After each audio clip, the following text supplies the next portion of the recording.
To ensure proper operation, provide the CORE-1 with a constant power source by connecting it directly to the battery of your vehicle. Do not power it from the ignition switch or any type of switch. It could lead to memory corruption and thump noises. Make sure that your vehicle's battery is fully charged. We strongly recommend using a battery charger during the installation process. If the battery voltage is lower than 11.5 volts, the CORE-1 protection features will kick in and it may cause confusion. Please set the gain of your amplifiers all the way down to the minimum in order to avoid hiss noise. The CORE-1 by default already amplifies the signal by 2 times, and by changing the gain settings on the software, up to 8 times amplification is possible. Install the CORE-1 software before connecting the USB cable. By doing so, the Windows should automatically install the correct drivers, avoiding the necessity of doing it manually. To begin, provide equipment with unswitched 12 volts, and remember, always use the adequate wire gauges. The audio source can be the original head unit of your car by utilizing the high-level inputs, which features automatic turn-on, so you don't have to worry about the remote wire. Dummy load resistors are provided in case you need them. Some factory head units can sense if the speakers are present or absent. In this case, these dummy load resistors should be utilized in order to trick the head unit into thinking that the speakers are present, thus allowing for audio output.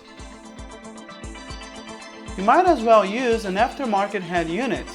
To do so, please connect the remote wire and the line level RCA output from the head unit to the CORE-1 inputs. Additionally, a Bluetooth module is available, which allows you to stream audio directly from your phone or other Bluetooth audio devices. The CORE-1 features 8 output channels, divided in 4 stereo groups. Each group will be assigned to a different type of speaker.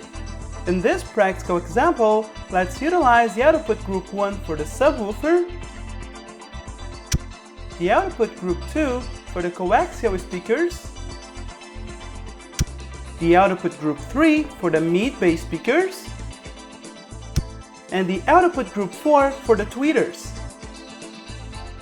Now that the amplifiers are provided with audio signals that come from the CORE-1, we might as well provide them with remote signals that also must come from the CORE-1.